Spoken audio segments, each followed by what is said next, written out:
A BR-147. Antes de ser a rodovia que corta o coração de Boa Vista, era apenas uma trilha envolta por mata fechada. Durante a sua construção, na década de 1970, os trabalhadores enfrentavam não só o terreno difícil, mas também uma presença inexplicavelmente pesada no ar. Alguns diziam ouvir sussurros ao cair da noite, enquanto outros afirmavam ver sombras dançando entre as árvores. Foi nesse cenário, entre máquinas e mistério, que o jovem Kaique, filho de um xamã local, encontrou seu trágico fim. Ele era um observador curioso das obras, mas aquela noite algo o atraiu até a estrada. Um motorista desatento, talvez cansado ou embriagado, não conseguiu parar a tempo. O impacto foi brutal. O corpo do jovem foi lançado à margem e o silêncio engoliu seu último suspiro. Kaique não era apenas um filho. Ele era a esperança de sua tribo, o sucessor do conhecimento ancestral de seu pai. Sua morte não foi apenas uma tragédia para sua família, mas um corte profundo na alma de seu povo. Naquela noite, enquanto o corpo do Kaique ainda esfriava sob a luz da lua, o xamã, consumido pela dor, sentiu uma raiva que fervia mais forte do que qualquer luto. Ele jurou que aquilo não ficaria impune. Nem mesmo a morte seria capaz de impedir sua vontade. O xamã sabia que a dor de perder um filho era um fardo que ninguém deveria carregar. Ainda assim, ele se recusava a aceitar o silêncio eterno de Kaique. Em uma noite sem lua, ele reuniu seus últimos instrumentos de magia ancestral, velas negras, penas de aves e ossos. O ritual que ele planejava era mais velho do que a própria tribo, uma invocação proibida passada em sussurros entre xamãs há gerações. Ele chamou pela entidade conhecida como a Sombra do Vale, um espírito que vagava entre os mundos, capaz de abrir portas fechadas pela morte. O ambiente mudou instantaneamente. O fogo das velas dançou como se estivesse vivo e uma presença gelada encheu a cabana. Quando a entidade surgiu, não tinha forma definida, apenas uma névoa densa que parecia respirar. "Eu quero meu filho de volta", sussurrou o xamã. A resposta veio com uma voz cortante, ecoando como um trovão. "Isso tem um preço." A entidade explicou o pacto. 5 vidas, levadas sob as mesmas circunstâncias da morte do Kaique a cada 5 anos. "Aceite, ou eu tomarei muito mais", alertou. O desespero do xamã ofuscou sua razão. Ele concordou, selando o destino de todos os que cruzassem aquela estrada amaldiçoada. 5 anos depois, a BR-147 já estava em plena operação. Naquela noite, enquanto o relógio se aproximava da meia-noite, uma família voltava de uma festa em Boa Vista. O pai, cansado, mas confiante, dirigia pelo trecho deserto da rodovia. Ao se aproximarem da curva, onde Kaique havia perdido a vida, algo inexplicável aconteceu. O motorista pisou no freio abruptamente.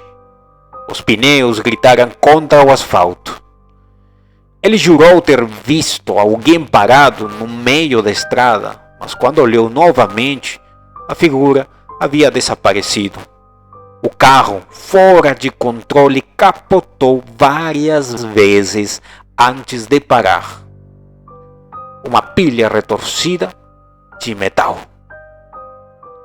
As autoridades disseram que foi um acidente comum, mas os relatos contradiziam essa conclusão. Um caminhoneiro que passava pelo local relatou ter visto uma névoa densa envolvendo o carro antes do acidente. Outros afirmaram ouvir gritos que ecoavam pela estrada, mesmo depois que a cena estava vazia.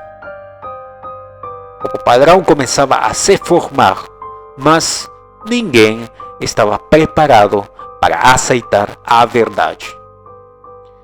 Algo além da compreensão humana havia sido desencadeado e a estrada estava apenas começando a cobrar seu preço. Ao longo dos anos, as mortes se repetiam, sempre na mesma curva, sempre à meia-noite. Um motociclista em alta velocidade que perdeu o controle. Um casal em lua de mel cujo carro parou misteriosamente antes de ser atingido por um caminhão.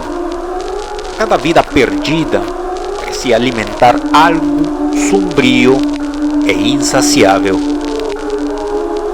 Os sobreviventes que escaparam por pouco relataram visões inexplicáveis, uma sombra que atravessava a estrada, o som de passos vindo da mata, ou mesmo a figura de um jovem chorando ao lado da curva fatal. O mistério tornou-se parte do folclore local.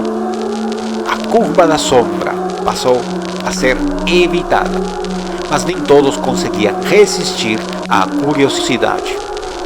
Alguns aventureiros, desafiando os avisos, dirigiam até lá para testar sua coragem. Alguns voltaram, pálidos e trêmulos, jurando nunca mais repetir a experiência. Outros nunca mais foram vistos. A cada 5 anos, a estrada exigia seu tributo. Para aqueles que acreditavam, o padrão era claro. Ninguém estava seguro. O xamã, agora envelhecido e consumido pelo arrependimento, tentou romper o pacto. Mas as regras eram claras. O que foi prometido à entidade não podia ser desfeito.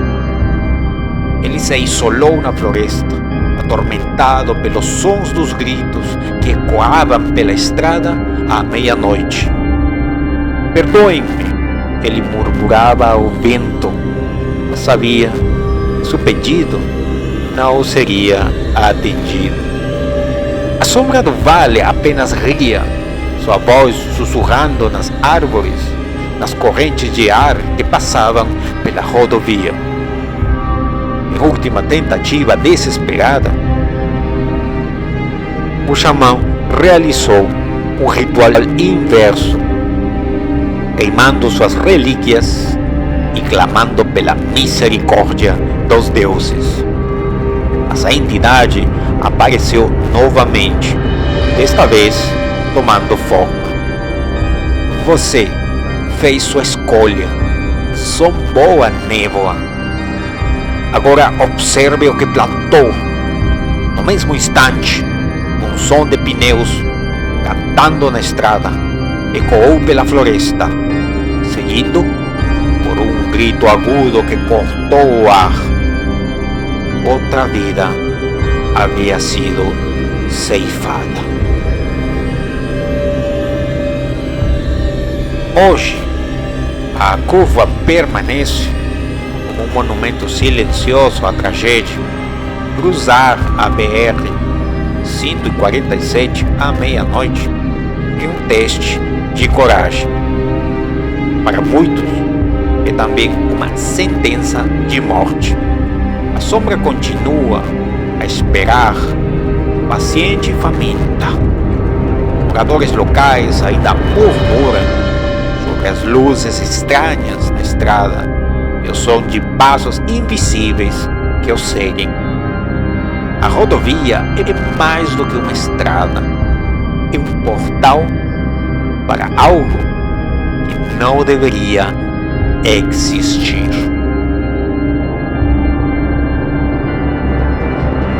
As pobres almas que atravessam a curva maldita, crentes de que estão apenas seguindo um caminho pavimentado.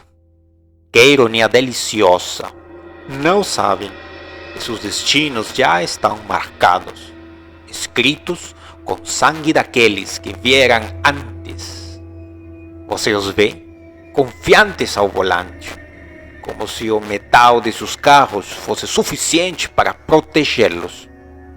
Eles não sentem o peso da névoa que se aproxima, o frio rastejando pelo asfalto. Mas eu sinto, e é o rio da tolice humana, da presunção de que a estrada é só mais um pedaço de concreto. Cada um que passa é um candidato, um possível tributo, e a sombra aguarda, silenciosa, mas faminta. A cada 5 anos, o espetáculo se repete. 5 vidas, 5 gritos, 5 histórias interrompidas. E ainda assim, vocês não aprendem. É só uma coincidência, dizem alguns. Lendas urbanas, outros afirmam, tentando acalmar o frio que sobe pela espinha quando passam pelo local. Coincidência, vocês dizem? O rio diz a palavra. Coincidência é para os ingênuos. Aqui, tudo é meticulosamente planejado. Cada pneu que derrapa, cada carro que capota, cada pescoço que se quebra. A sinfonia, a bela sinfonia do caos. E o melhor de tudo, a curva não discrimina. Ela não escolhe entre ricos e pobres, jovens ou velhos. Ela só quer o tributo. Talvez seja uma família voltando de férias, rindo e cantando no carro. Talvez um jovem apaixonado que dirige rápido demais para impressionar alguém. Ou talvez seja você, dirigindo tarde da noite, com pressa para chegar em casa. Não importa. Quando a sombra decide, não há escapatória. O volante gira sozinho, os freios falham e o resto? Bem, o resto é história. Ou, melhor dizendo, lenda. Há algo quase poético em assistir humanos sucumbirem ao mesmo destino, repetidamente. Alguns lutam, tentam controlar o carro enquanto ele desliza. Outros gritam, chamando por deuses que nunca respondem. E há aqueles que simplesmente congelam, aceitando o abraço final. é divertido realmente. O terror nos olhos deles, o momento exato em que percebem que não há saída. A estrada os devora com um apetite insaciável. E tudo o que sobra é silêncio. Até o próximo ciclo. Então, você que assiste, você que ouve essa história e pensa, isso é só um conto para assustar. Vá em frente, dirija pela BR 147 à meia-noite. Talvez você seja o próximo a ouvir o som dos passos na mata, a ver a névoa que não deveria estar lá. Talvez você seja o próximo a gritar, a implorar, a desaparecer. Eu só espero que quando isso acontecer, você perceba a ironia. Afinal, quem se atreve a desafiar uma maldição merece, no mínimo, tornar-se parte dela. E aqui estou, rindo de você.